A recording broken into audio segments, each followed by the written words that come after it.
Bismillahirrahmanirrahim. Assalamualaikum warahmatullahi wabarakatuh.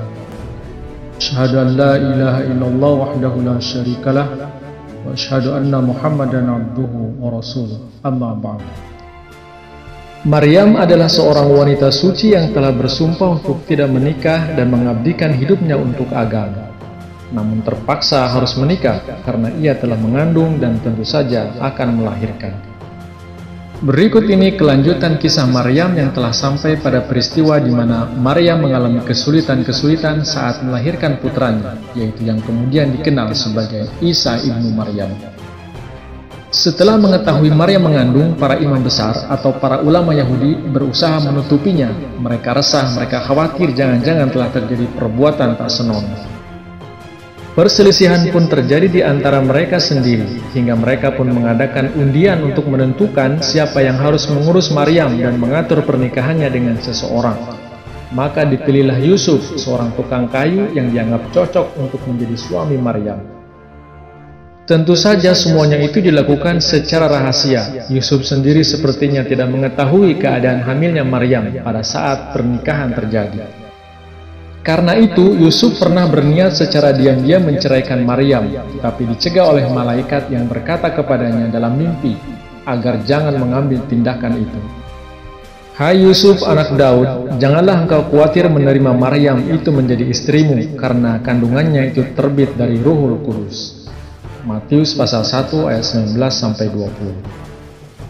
Maryam sendiri terpaksa menikah, padahal hal itu bertentangan dengan sumpahnya dan berlawanan dengan hasratnya sendiri. Ia terpaksa oleh keadaannya yang telah berbadan dua.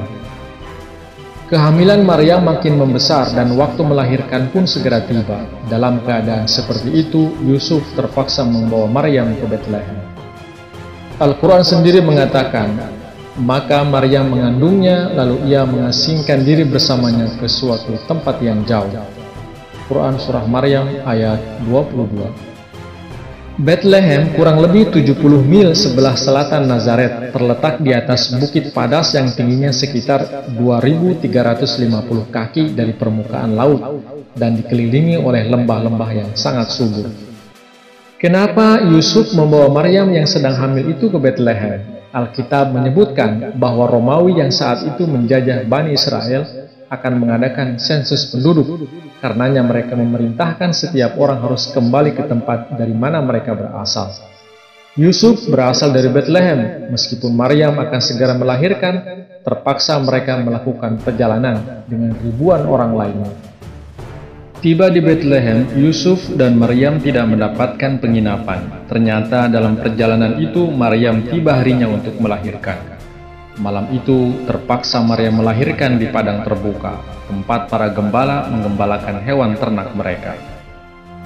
Lukas menceritakan peristiwa itu, katanya, maka di jajahan itu pun ada beberapa orang gembala yang tinggal di padang menjaga kawanan binatangnya pada waktu malam.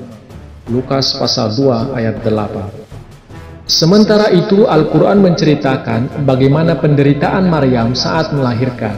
Katanya, maka datang kepadanya rasa sakit melahirkan dan memaksanya pergi ke sebatang pohon kurma.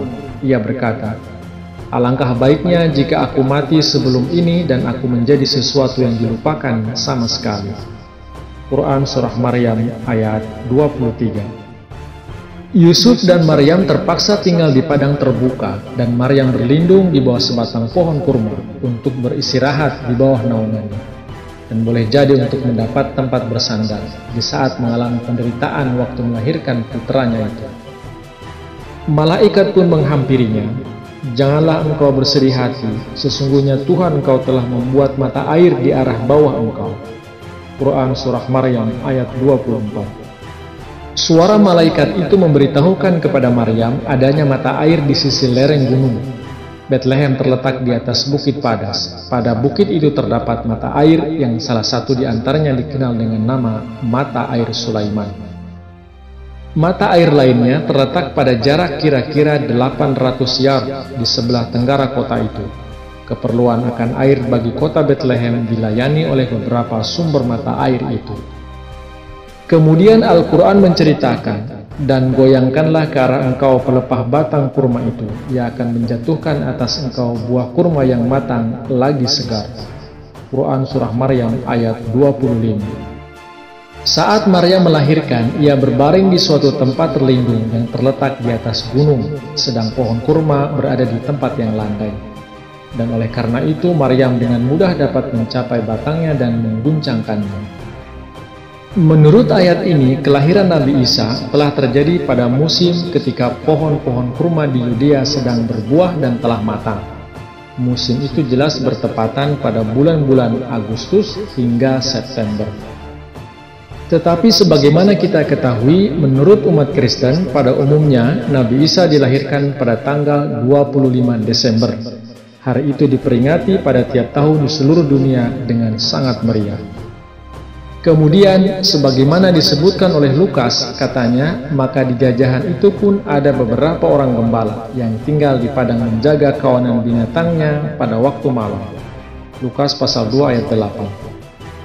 Menafsirkan pernyataan Lukas ini, Uskup Barnes dalam bukunya yang tersohor The Rise of Christianity pada halaman 79 berkata, lagi pula tiada dalil untuk mempercayai bahwa 25 Desember itu hari kelahiran Isa yang sebenarnya.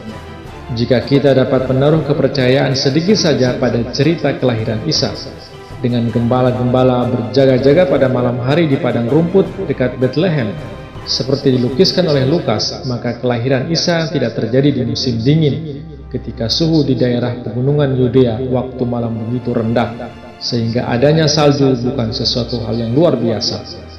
Sesudah diadakan banyak perdebatan, rupanya hari Natal kita itu telah ditetapkan kira-kira pada tahun 300 Masehi. Pandangan Uskup Barnes itu telah didukung oleh Encyclopedia Britannica dan Chambers Encyclopedia pada kata Christmas. Hari dan tahun yang tepat mengenai kelahiran Isa tidak pernah mendapat ketetapan yang memuaskan, tetapi ketika bapak-bapak gerejawan pada tahun 340 Masehi memutuskan tanggal untuk merayakan peristiwa itu, mereka memilih hari balik matahari atau solstice di musim dingin yang telah tertanam dengan kuat dalam hati rakyat dan yang merupakan pesta mereka yang terpenting. Oleh sebab adanya perubahan-perubahan dalam kalender-kalender buatan manusia, hari balik matahari dan hari Natal berselisih beberapa hari saja. Hari balik matahari di musim dingin itu dianggap sebagai hari kelahiran matahari, dan di Roma 25 Desember dianggap sebagai suatu pesta orang-orang musyrik memperingati solstice. Gereja yang tidak dapat menghapuskan pesta rakyat ini memberi rona rohani sebagai hari lahir matahari kesalehan. Pernyataan-pernyataan kedua ensiklopedia ini selanjutnya didukung oleh Commentary of the Bible karangan Dr. Arthur S. Peck. Dalam buku ini, pada halaman 727 ia mengatakan, musim itu jatuh bukan pada bulan Desember. Hari Natal kita merupakan tradisi di masa agak kemudian, yang mula pertama terdapat di Barat. Dr. John Davis dalam bukunya Dictionary of the Bible di bawah kata year menulis bahwa kurma menjadi matang dalam bulan Elul, dan dalam Commentary on the Bible karangan Peck halaman 117 kita dapati bahwa bulan Elul itu bertepatan dengan bulan-bulan Agustus dan September.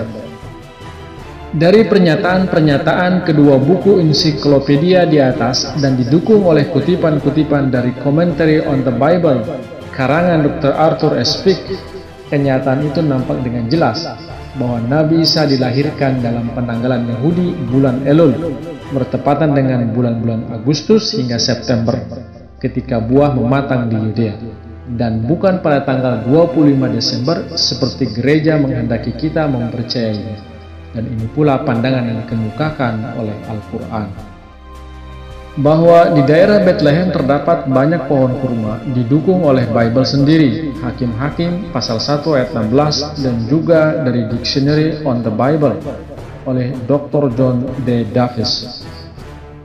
Kemudian, Maryam telah dibimbing ke suatu mata air untuk minum dan membasuh dirinya, mengisyaratkan bahwa kelahiran Nabi Isa telah terjadi antara bulan Agustus hingga September, sebab Maryam tidak mungkin membasuh dirinya di tempat terbuka alam cuaca Yudea sedingin es di bulan Desember.